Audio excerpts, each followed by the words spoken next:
This video is made possible by our patrons. Hello, everybody, and welcome back to Metabreakers. This time, the road to the AoS Sigmar World Championships. I'm JP. We're joined as always by Luke. Hello, guys. And our very fancy guest for today is Freddie Leggett, who I'm sure many of you have heard of before. Well, thank you for having me. Yeah. Glad you're here. So basically, as the title would suggest, we're going to be looking into this sort of lead up to the AoS Sigmar World Championships happening at the very start of June, on June sort of 1st to 4th. That's when I'm going to be there anyways.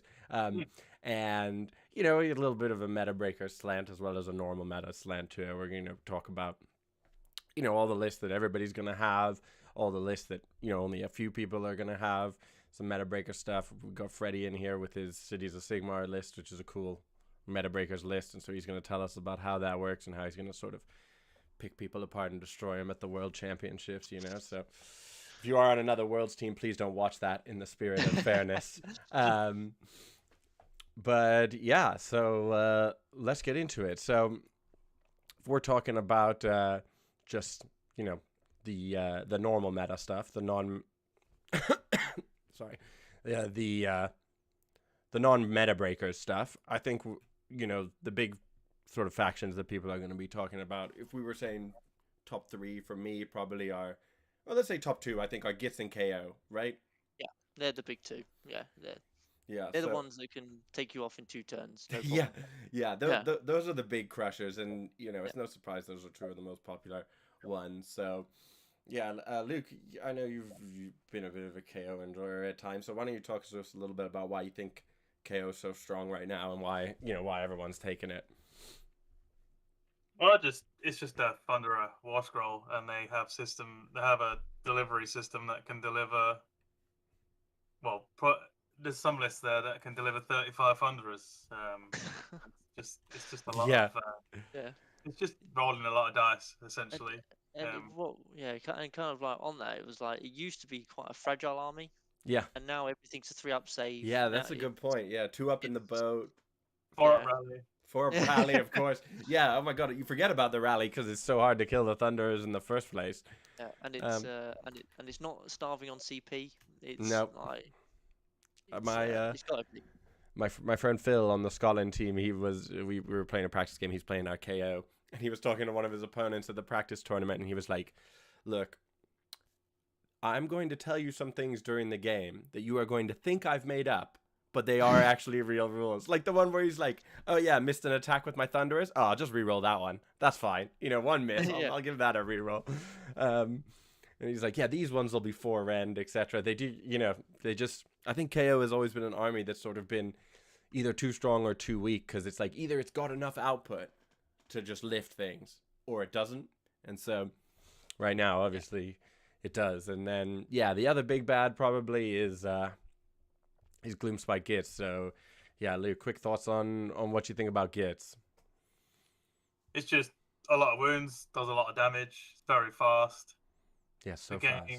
The most powerful part of the game has always been movement. KO and Gits play the movement game very well. I think KO struggle if they just go purely into the alpha and don't. They kind of put themselves in a situation where maybe they can't move after they've done that. Mm-hmm. But Gits are just very fast and do a lot of damage. And it's hard to get through the wounds. And the recursion is crazy for the shrine. Yeah. So they're obvious too. For me, Lumineth is always up there with them anyway. Yeah, they're always there. That army. It's the thing about Lumineth is it requires a lot more finesse play. You can't just play Lumineth and win all your games. It's a controlling army, isn't it? It controls what you want to do, changes how you want to play, and then just slowly shuts you down. And it's a good player has to play it in order to maximize its ability. Yeah. But I think if you're extremely good players, their Lumineth can take out the Gits, and maybe it takes the KO out if it's got sharpshooters because they can just kill the chemist. And then they can kill the clad, and then the game, then it should be their game then, because the fun. yeah, it's all matchup dependent. You need the depth with the Lumineth list because otherwise and especially you see in a lot of these KO lists of 1-drops at the minute. Yeah. Is that roll off. If Teclis doesn't Yeah. have the depth to get out the range, he's getting gunned off. Yeah. It's not just that checklist list. You got those, especially at Worlds. You got the sharpshooter lists, which you could see are built to kill the KO because they've got like 60 sentinels or 70 sentinels sharpshooters. That's what their role is. They're gonna kill that bottle guy, and they're gonna kill the clad, and then that's it. They probably won the game at that point because there's 30 Thunderers sat there doing nothing. Yeah. But yeah, those are definitely the top three, and then I think the game's in a really good state after that. I think every army can compete against each other in lots of different ways and lots of different plays, and I think we'll see that when Freddie goes through the cities, that one of the oldest armies now, one of the rare books that's not had a book yet, and it's still got to play.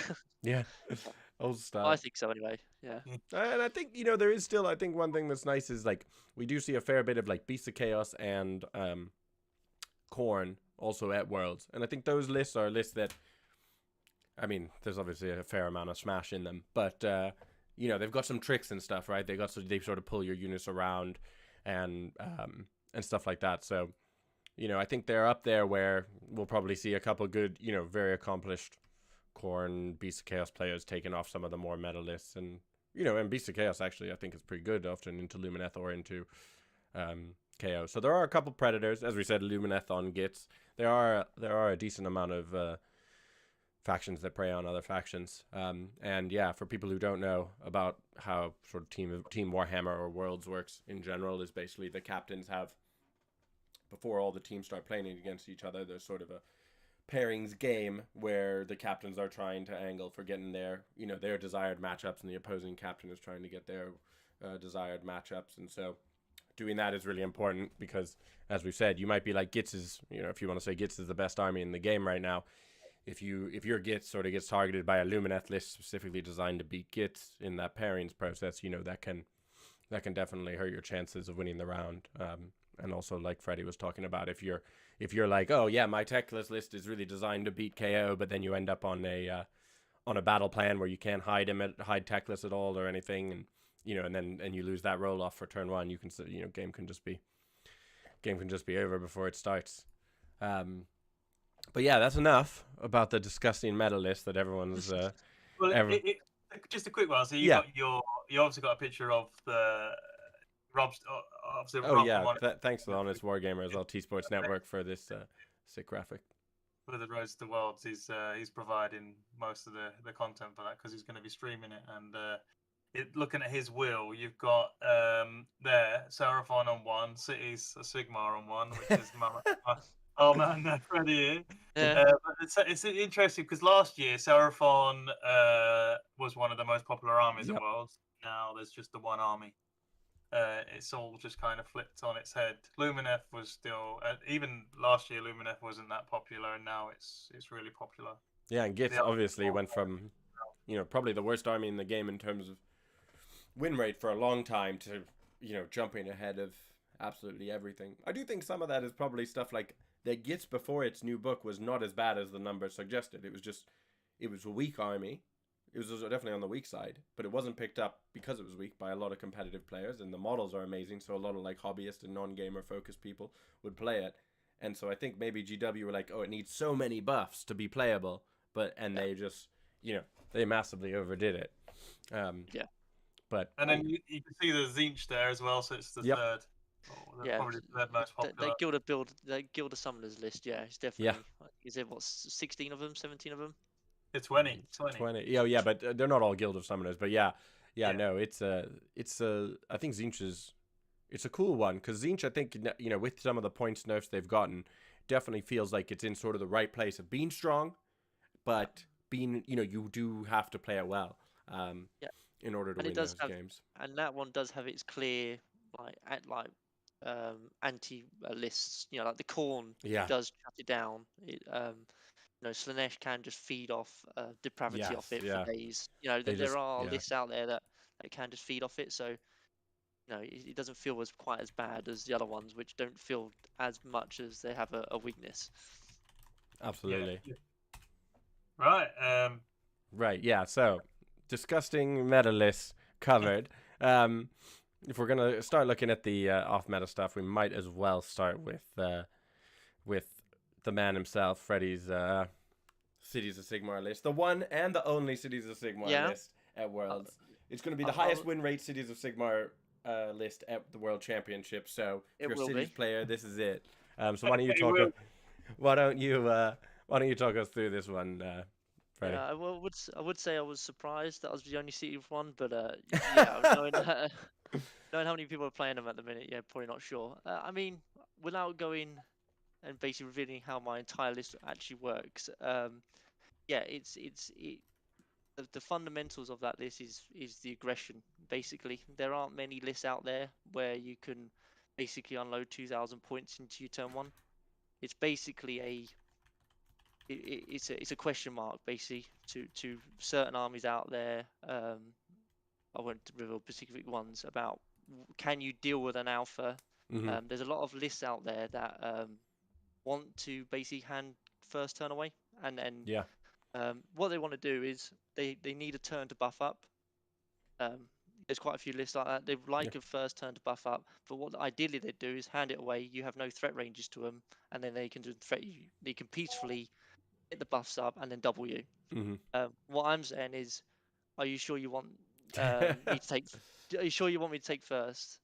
And it's that sort of style of I can do nothing. I can skirmish all day. I've got the ranges on the weapons. You know, it's there's a lot of movement in that list. It's probably one of the fastest lists in the game. Reduce the paladors and the fact that I come on anywhere on the board edges. So it's questioning how good are you at deployment, how good are you at castling, and it's basically if you you know it's one of those big question marks on how good you are as a player, basically. Yeah, absolutely. I suppose because the Living Cities command ability now, it forces you not to play as aggressive. Like, so you saw Living Cities last year a lot with the dragons, or with the fulminators doing their and be aggressive. But now I guess you can drop down, shoot a hero off or whatever with the sharpshooters, or shoot a specific target and then move away onto an objective that you maybe can't reach. Or and another point to that as well, flipping it, because paladors are on the table, I can apply buffs to them at the start. So I'd basically go battle mage plus 2 to run and charge. So what I can do is I actually can move forward through screens once I blow them off, and then I can threaten the next rank. Yeah. And I can stay outside of 9, but I've still got a 7-inch charge, and it's that sort of so nothing is safe. It's similar to like how I guess like the Bulgor charge, where you can charge, then hit it, kill it, then go through. So it's a very similar sort of play style, but yeah, it's working so far. I definitely think one of the things I like is, and you do see this a bit more with the older books, is you've got a lot of stuff in your list.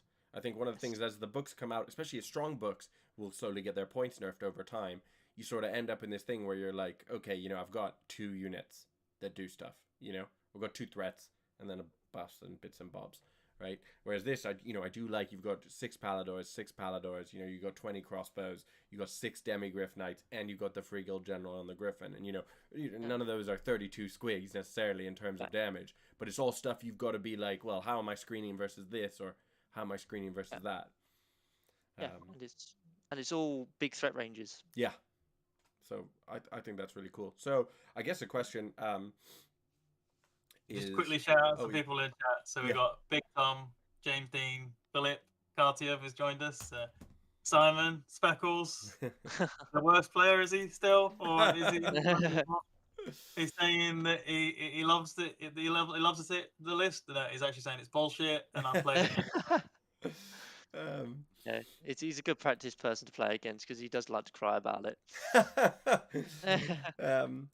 So one of the questions, Big Tom had in chat, and we will sort of be covering this a bit, but he was saying, are people going to be focusing on bringing anti-KO lists and anti-GIS lists because, or do you not bring anti-builds? And we'll get to that more directly in a sec, but what would you say, obviously feel free to decline if you don't want to give away too much strategy, but when you're looking, have you played this list much versus those sort of big bads we talked about, Lumineth, KO, GITS, do you favor yourself into those big matchups? Are you looking to pick on the weaker matchups? What are you sort of thinking with this? It's I've tried it against every list now. Mhm. I definitely have play against the KOs and Gits, but realistically, it's not there for the win. Uh-huh. You can because of the movement and basically the movement game. I can play a long game. I can Yeah. play 5 turns. Yeah. And I think that's sometimes all you kind of need Yeah. against those big lists at the minute, especially with how, let's be honest, everyone's looking to get 20-0s with these big lists. Yeah. So Exactly. If you're denying if you, points. yeah, so I think definitely there's, again, for people who don't necessarily play in teams or in worlds like these tournaments, they go on a 0 to 20 score. So you might get the major victory, but if you've only won by a handful of points or something like that, you're not going to get the full 20 to 0 points for beating your opponent. You maybe, if it's a close win, you might even get 12 points. Your opponent gets 8 points. And when you've got 8 people on the whole team, that can be a reasonably, big deal. So, but as Freddie's saying, like, if he can, run around scoring objectives, doing battle tactics, while he does slowly lose to an army like KO or something like that, if their KO comes away and it's like, okay, I beat the Living Cities, but I beat them, 14 to 6. And, on Freddie's team, he's like, well, our KO won 20-0. That allows you to sort of, you still lost, but in terms of the team, you're like, yeah, I got way more points out of that than anyone else might have, versus this cities list. And yeah, the teams are going to expect for these players on these armies to get maximum points. Yeah. That's essentially the aim. And if you can take points away from them top armies, it'll hurt the team. Yeah. And a small loss for that player is a win on the. Absolutely. I mean, and again, sort of your points that you get are doubled in a way, right? If you lose 15-5, that's not actually just 5 points, that's a 10-point swing, right? You got 5 points, they lost 5 points. So that sort of stuff definitely can be powerful. And it's the small stuff. You're gonna try and make his brain hurt. Yeah. He's got most KO players have their 2 turns. They're having fun. Sitting there with their beer. But what you want is them to sweat their ass off. So you're doing it for everybody else at Worlds, that when they get to that next round, they're too exhausted. Yeah. People's brain hurt. Paladors. No, absolutely. And I know we were talking about this just before we went live, but it's like one of the things, and we say this all the time on Metabreakers, so people might be sick of hearing it, but one of the big things is, if you're playing a Metabreakers list, you're like, okay, you've practiced your Paladors, as you said, you've played versus every list in the game, you practice, you're confident. KO player gets to the table, and they're like, I have never seen a Palador in my whole life. You know what I mean? They're like, I don't know. And Freddie's a good guy. He's going to explain what it does, but it doesn't really clock it until you've seen it. So when, they do something and then they're like, oh, I see, that's what you meant. Now I've failed my battle tactic, or now I've given away this grand strategy, etc. Like, by bringing a Metabreakers list, a lot of the advantage is your opponent is going to be like, I don't know what it does. And they might be, maybe they play one game versus it, and then they come back and they're like, I could play you another 9 times in a row and I'd win all 9 of those games out of the 10. But it doesn't matter. You're like, it's too late. It's that one time. Yeah. You only get to face me once. It's like a lot of times, I'll reveal a small little thing here, but it's a lot of times you play people and they tag the Paladors in, and they don't quite clock that the teleport is instead of a retreat or run or move, Yeah. you can just shoot. So I just teleport out and shoot, and it's just like you haven't achieved anything. Yeah. The amount of people that don't actually read rule scrolls all the way through, and they just see teleport. Exactly. Yeah. No, I mean, I think that again, you only need to get caught out by that one time, and you're like, oh, failed the battle tactic, and you're like, right, well, that's 2 points. Just again, 4-point swing gets me points off the KO. Maybe contribute towards winning the round. We could probably go in more detail with the next list. Okay, that Freddie's given us, and so this is the Tempest Eye list that Freddie sent. Yeah, I mean, this is kind of I think just highlights the sort of I think that there's not the power in cities, but sort of like the list ingenuity you can do. So the flexibility. Here, there's. Yeah, I mean, I've put Paladors in again just because I'm really sad with that. But Tron is, you can put any Stormcast in. I was putting Protectors in there. You could put Fulminators in there, and then you utilize the raw output of the Thunderers. And I put an Aether Chemist in there, but you could easily put a Frigate in there, and I think that's that's why I like cities, is that you could play any style of Warhammer you want in that city's build. So that Tempest Eye is a solely, heavy gun line. Mhm. Um, um, it's a lot faster than you think it is. But alternatively, you can flip it completely 180 and then run 80 Phoenix Guard. And Yeah. and Yeah. It's, every it's single almost it's almost like putting 400 points of KO in your army. Just makes it. Have you considered replacing the other 1,600 points also with KO? yeah. Well, to be honest, I think theoretically you could put two ironclads in there if you Yeah, if fancied you want, it. that's... You got the points for it. It's not allies. They're coalition.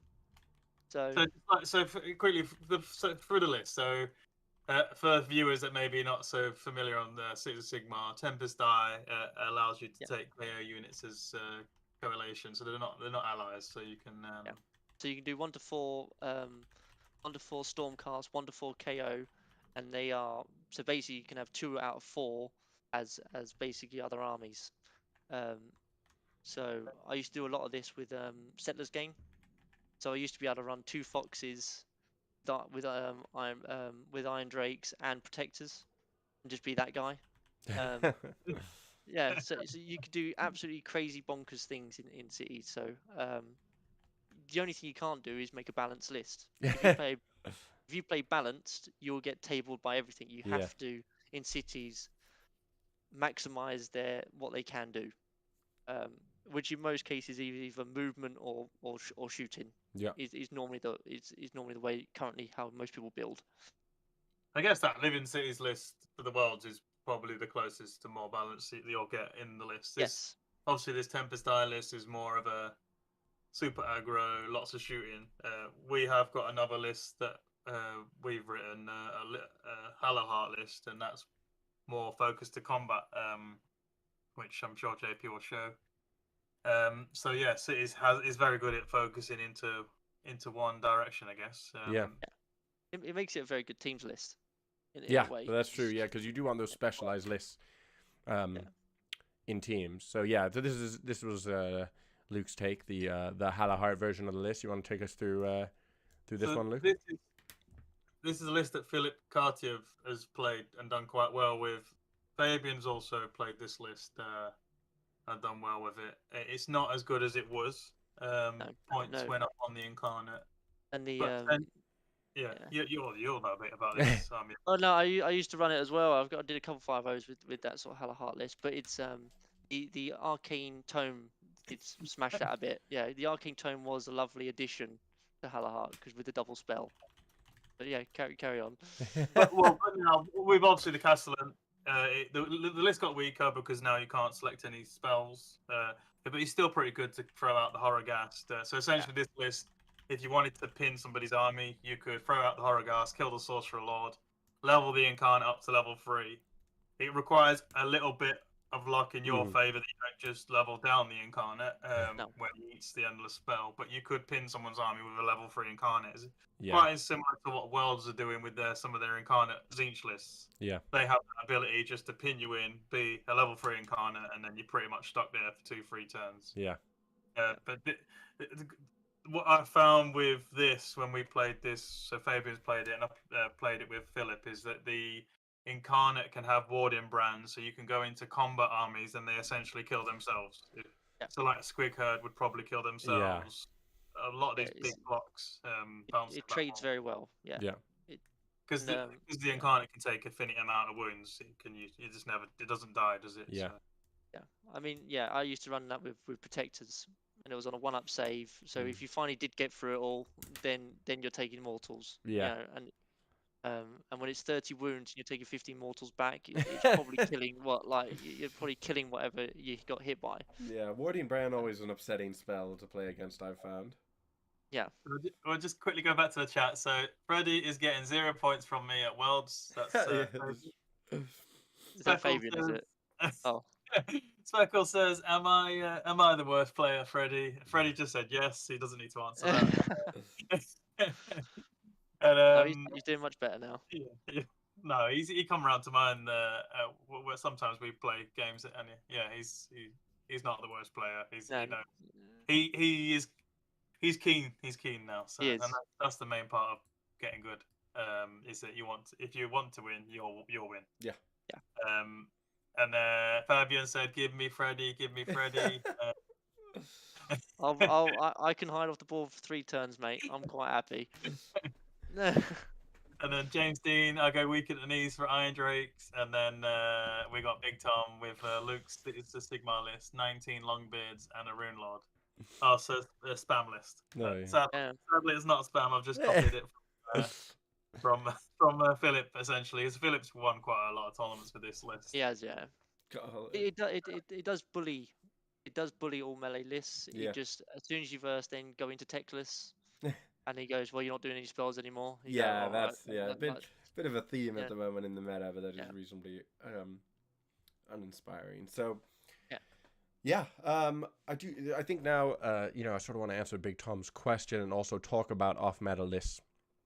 Touched on it a little bit in general, but it's in terms, so Big Tom was asking, do you think teams will have an anti-KO build, or do teams not really focus on anti-builds? And I think really the answer is a little bit of both, KO and the other top armies. For example, for Gits, you're like, oh yeah, it's good to take Lumineth. One of the things we like about our Lumineth is that it's good into Gits, and that might mean you change your Lumineth list a little. You probably don't want to bring something that is only good against Gits, because in that pairings process, it's hard to target exactly one list with your one counter list. The other captain's not really going to let that happen. But if you're thinking, oh, I can change my list like this and this makes it good, I will still beat Gits, but this makes my matchup against KO better, then that's good, And so I think there's a little bit of that, as well as also the sort of stuff that Freddie's list does, and these other, Korn is pretty good at this. There are armies out there that even when they lose, Fireslayer's a little bit like this too, even when they lose, they're very hard to 20-0. So it's very hard to sort of stop their grand strategy maybe, or stop their book battle tactics, or actually like table the whole army. So if you've got sort of a tanky, good scoring army, that can sort of be your anti-KO, anti-meta list. So it's not, again, as we discussed before, it's not so much that it's, oh yeah, we'll beat that list, because, there's always going to be a couple lists in the game that are very hard to beat for anyone. But it's that, we will take away a lot more points than we'll gain from our version of that list. And that's sort of the anti-tech. The whole point for us with the Road to Worlds, we'll get people on and talk about this kind of stuff with Freddie with his cities. But I mean, essentially, in teams, if your team focuses, if your players focus so much on win rate, it will hurt the team. You've got to accept that some players are going to lose and some are going to win. Obviously, you want more players to win than others, but it's about losing right. Losing with points, and then winning. So there's a lot of pressure in teams for sure. And there's a lot of subtlety with those sort of like list building, because if you build a list that can deal with KO, it'd be so obvious what it is. Yeah. They're not going to pair into it, and Mhm. it's you have to, if you can find a subtle ways of maybe not beating them but getting closer, then you utilize that. But there are certain builds where it's so obvious, like I'm staying away. Yeah, absolutely. I think actually that also is a reasonable segue into talking about other off-meta lists. So, for example, we talked about this a little bit last time, but the Storm Fiends, the 9 Storm Fiends list, is a little bit an off-meta list. But what it does allow you to do, it is a very scary list. It is much scarier than it is good in some ways, in that, even people who are like, well, as long as I don't get doubled and I play safe, I can beat it. People don't want to play it. It's very risky. And so what that lets you do is it allows you to say, like, versus something like Gits, they don't want to play versus the Storm Fiends. But now you've got 2 lists that are good against Gits, and you can sort of, by taking this other off-meta list that, again, people haven't played very much against, and they are scared of, you can then be like, okay, well, do you want to play against Lumineth, who are good into you, or Storm Fiends, who are also good into you and confusing to play against? So by bringing these other off-meta lists that people have maybe practiced against less, or, that do have just so much crazy output that it's, very frightening to play against, it allows you to bully that pairings in a way that, as Freddie said, if you just sort of bring one list that's very good against KO, they're like, right, well, you know, I'll play anything aside from that, you know?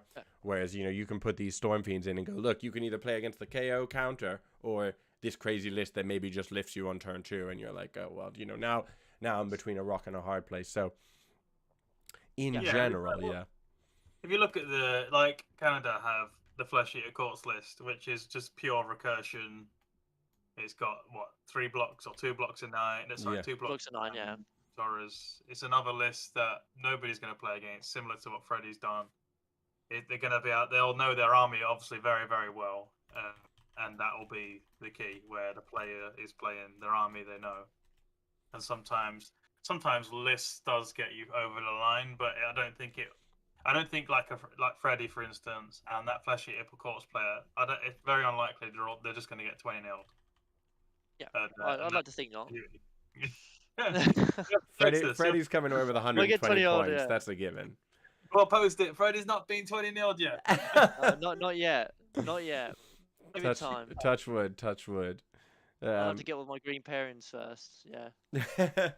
Shout out to Mark Brooks in the chat as well. Yeah.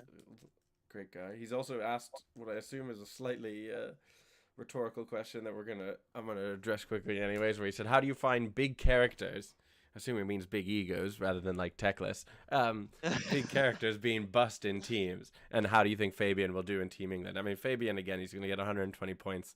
It's really boring. We don't need to talk about it. You know, he's a KO. If he doesn't know, we can say. Yeah, we'll have a Metabreakers show after Worlds where we'll be like, Fabian, how did you break the meta by not going 120 for 0 with KO? Yeah. So that'll be the first show in the second week of June if you guys are ready for that. But I do think there is actually, this is a little bit off the thing, but I do think the sort of the ego, the morale of it all is interesting, and I think there are different personalities. I'm sure Luke will have some good stories for us about this, but there are personalities who actually do better when you bust them, you know, or when they think they're getting bust. There are people who do, I know we've got Mike Callahan on our team, who's a good player, and when you put him into a matchup, you know, he was playing Karazai Stormcast versus KO the other day, and he was sort of like, you know, I was like, okay, well, whatever, he's going to get smashed, we're busting him into KO, they turn off his ward saves, blah, blah, blah. And then he somehow came out of that game. You know, I looked over at his table, and after turn 1, the only unit left on the board was Karazai. And then, you know, then he brought down the Prime, he brought back some Liberties, he scrapped it all out, and he ended up winning like 15-5 or something. And he's just one of those players who, when he gets bust, he's like, cool. You know, I think his mind sort of gets freed, and he's like, I can only win from here. You know, there's no pressure. It's just up to me to play my best. So yeah, when you get told you have to 20-0 this. Yeah, you know, exactly. That's a lot of pressure. Yeah, agreed. Yeah, so like the Jacks of the world, it might get a good matchup, but still just to 20-0 somebody is still hard. Yeah, and he's very good at doing that. And then there are other players that say, look. Say I say, look, I just need you to get 5 points, and it might seem impossible, but if you get them 5 points, sometimes that's just better than getting massive points. If you take 5 points away from someone that's supposed to be getting a 20-0, it's devastating for their team. Yeah, it's really big. And I think also for you know, it is in some ways a different skill, right, to singles, because in singles, you can often be like, look, I just need to, if I win 21-20, I get a major victory, and, you know, I go 4-1, you know, and it wins first, so that doesn't matter, you know? And so you maybe you'll take a big risk or whatever, go for the all-in, because you're like, I either win or whatever. Whereas in teams, I think there is it is a good level of skill being like, look, I know I can score exactly this many points. My friend Craig on the Scotland team, he's our Zinch player, he called me over for a timeout in turn 3, and he was like, right, I can score this many points, he can score these, I'm going to do this to deny this grand strategy, and then it'll be a draw. And he was, you know, that was sort of 3 turns ahead, and by him analyzing that, he took a bad matchup of Zinch into Lumineth and turned it into a 10-10, and that's a huge win, you know, for us. I've now learned. But like, so by being able to sort of think ahead in those games and be like, this is what I need to do to secure those points, that's really good skill to have in teams. So So was Carnage the first teams that you properly did, Freddie?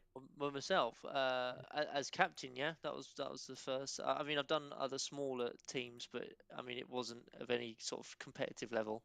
How did how did you find it compared? Because you've obviously very successful in singles and finding your own way and how to break. You're a classic example of what I'd call a meta breaker.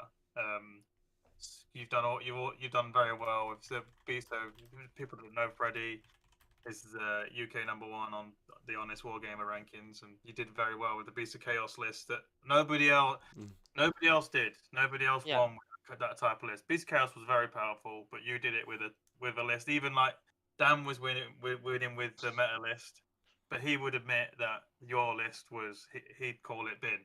Or like, Yeah, I did take a lot of satisfaction standing next to him at Justice Series as like 1 and 2, with him sweating his ass off, and I'm there with a Jabba Scythe and a Cygor going like, you don't need enlightened, pal. Like, yeah. But, so how have you find? So now you're going to Worlds with Northern Ireland, who are as much as people might think Ireland typically haven't done very well, but Northern Ireland in the past have done quite well. Yeah, Troyes it's a very good team that Stephen's built. Got some really clever list builders in there that are creating some really clever lists. And there are some really good players in terms of like just getting. You'll see it on the sort of TSM rankings, regularly getting 4-1s. You know, like it's regularly getting 4-1s, pushing the 5-0s. You know, it's yeah, we can with the right matchups, we can make a lot of teams sort of struggle. So yeah, really grateful for them to invited me into the team. So yeah, so look forward to playing with them. I'm sure you'll smash Oh, it. you got the draw up now. Yeah, I've got the draw up. Yeah, tying it in with that Northern Ireland. So, Northern Ireland, who have they paired into? so Czech Republic round 1. Yes. How have you guys been doing sort of the same thing we have, where you're like, yeah, sure, there's technically other teams, but you know, you go just win round 1 and then we go home. If we beat Australia, I think yeah, it was one of them ones where I was just like, thank God it's not like one of the big 5. You know, like it's. Thank God it's not Scotland. That's what you were thinking. Yeah, exactly. Yeah. It was like, right, Czech Republic. Okay, right. You'd like to think just on like skill of our players, we could beat them. You know, you realistically, you think that they haven't had that sort of level of competition. But yeah, I mean, the lists, there were quite a few surprises in their lists. So you know, I saw the Cruel Boys. I was like, okay, you know, you can hurt some matchups. Yeah. Cruel Boys again. It's obviously not the strongest army overall, but it's a scary.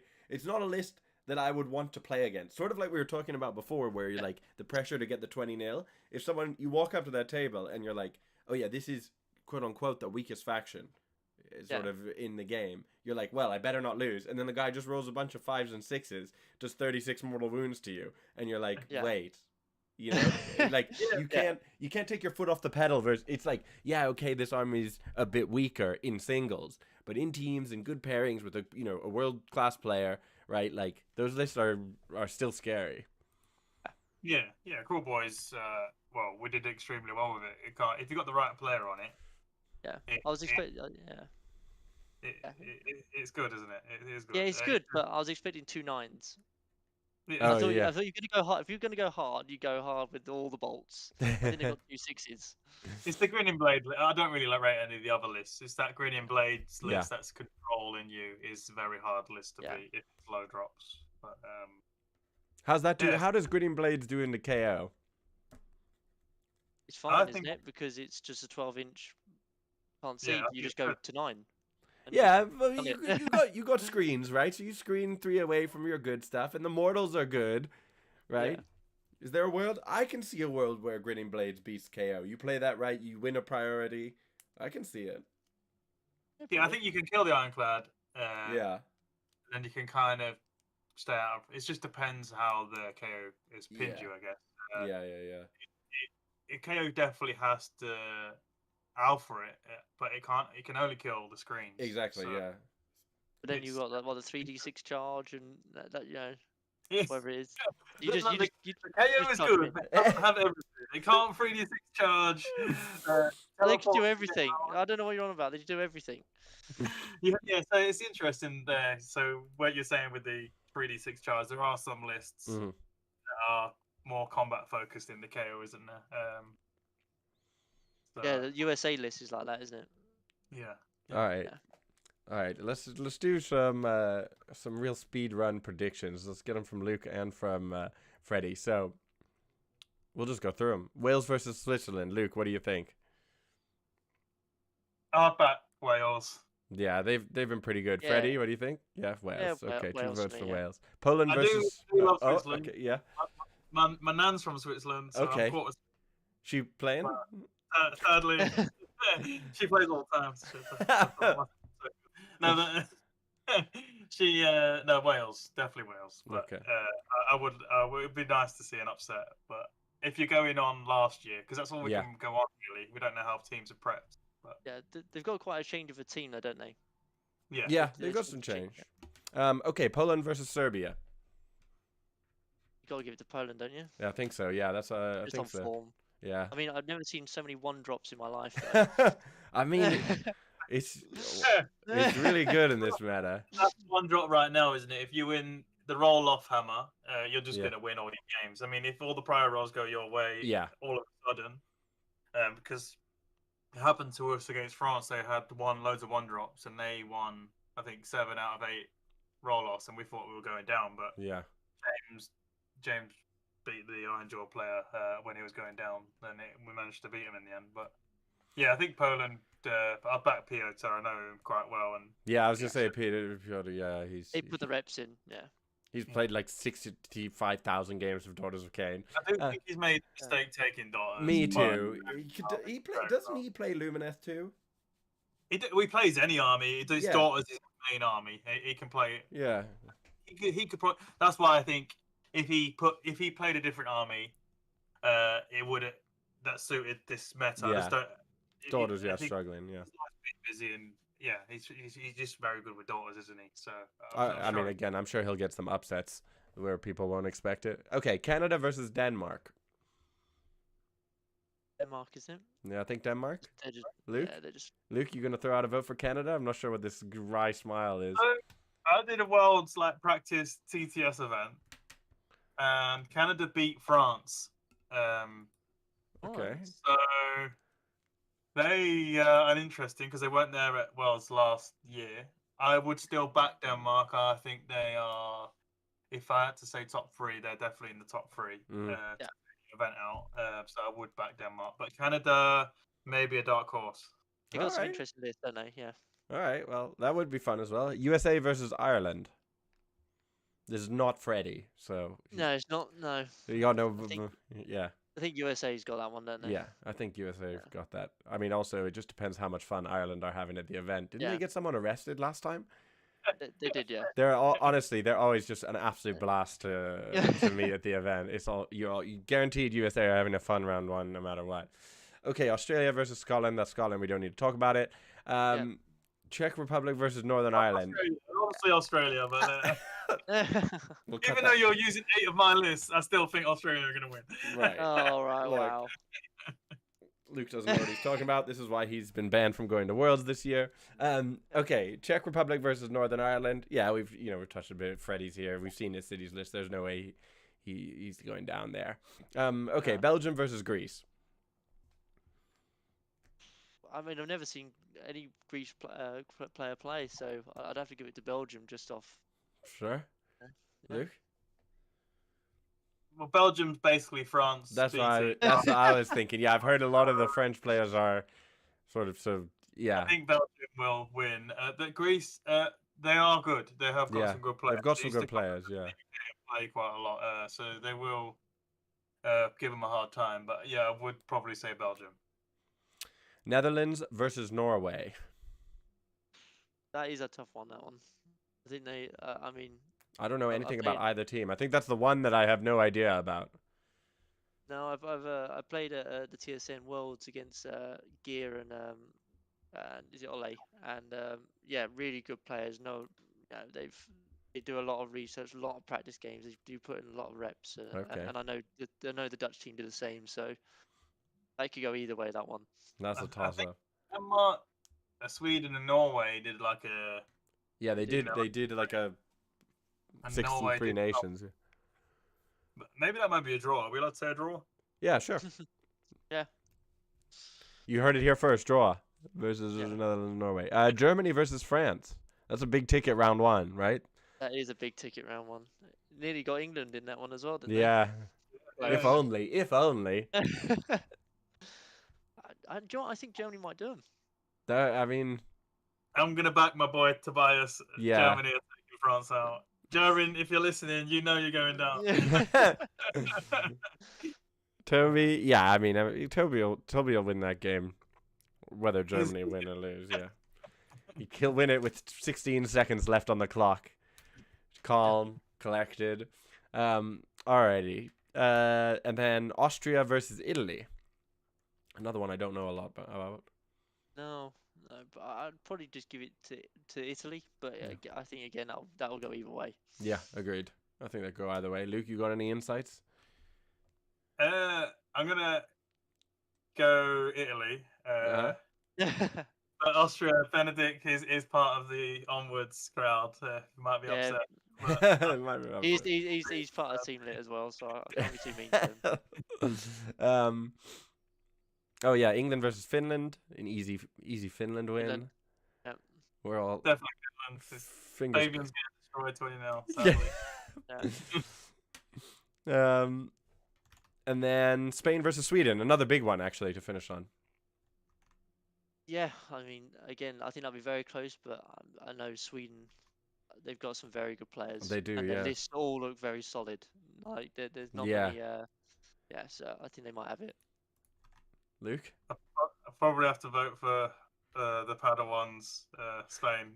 Oh, well, you wrote all that. At least he's under a contractual obligation to say Yeah. that Spain will win. I don't know Spain. Well, I mean, Spain have had probably the best Twitter game of any of the world's teams, Have, so yeah. that's got to count for something.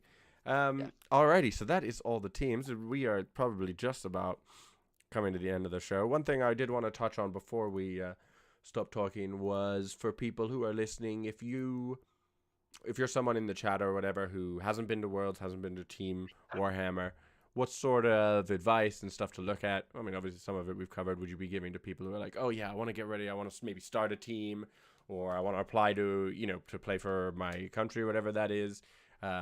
What's some advice, some tips and tricks you give them? We will start with Freddie because Luke is looking out of the back of the room. Oh no.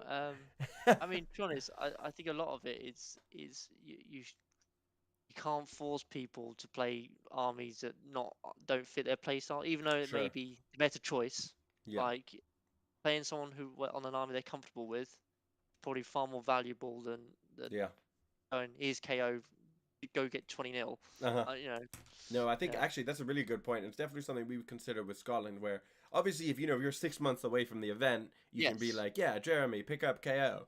But agreed, if you're like, list submission is in 1 week, and you're like, wait, KO has a 5% higher win rate than, Slaves to Darkness. You don't take your guy who's played 100 games of Slaves to Darkness and swap him over. You know what I mean? Because I think, as you say, like, there's a lot of value in someone who knows their list inside and out. Like, again, like I'm sure Peter on his Daughters of Cain is going to take a lot of names because he knows Doc inside and out. And also if that means that he can sort of score those underdog points on his comfort pick, and leave like more powerful armies for players who have less games played, then that's also really good. But yeah, what do you think, Luke?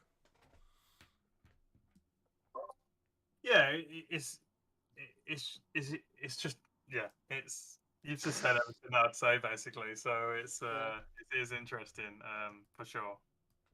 I'll let you take it away for the next part. No, yeah, I mean, again, hopefully, I think also one thing to say before we stop is that Team Warhammer, I think these guys will agree, is definitely one of the most fun ways to enjoy Warhammer. Like, it's, it takes some of the, again, instead of just being like, oh, I lost by 1 point, and now I've gone, I've gone 3-2 instead of 4-1, I've got 4-1 instead of 5-0. Instead, you're like, oh, well, I got 12 points from my team, or if you lost, I got 9 points for my team. That's really valuable. You know, you get people, you know, there's a lot of camaraderie. There's a lot of fun in like talking about the matchups, and, you know, you're like, hey mate, log on to TTS and I need someone who can play Buck so I can practice my deployment versus Buck 30 times in a row, you know, like that. I think all that stuff is really good. So if you haven't played Team Warhammer, you should definitely get into it. It's also a great way to, you know, as we've discussed, slot in Metabreakers lists that sort of sneak in that people haven't seen before, but you're targeting a certain matchup or whatever. So yeah, I would definitely say get into it if you haven't. Aside from that, you know, there's the obvious stuff you can do which will help you in Team Warhammer, like liking and subscribing to the channel. You know, we've also got a Patreon, which, you know, those are the people that are making all of this possible. I mean, we can afford Freddie's ridiculous rates for the 1 hour of his time. So I just want to say thanks to all those patrons and stuff. That's going to be a bye from me. Yeah. Cheers, guys. Thank you for tuning in, and thanks to everyone that listens to us. It's great. And yeah, thanks a lot, Freddie, for coming on.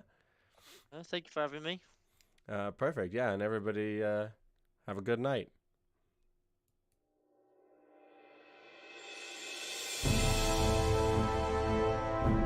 This video is made possible by our patrons. If you want to know more about how to support us, click on the link to the right.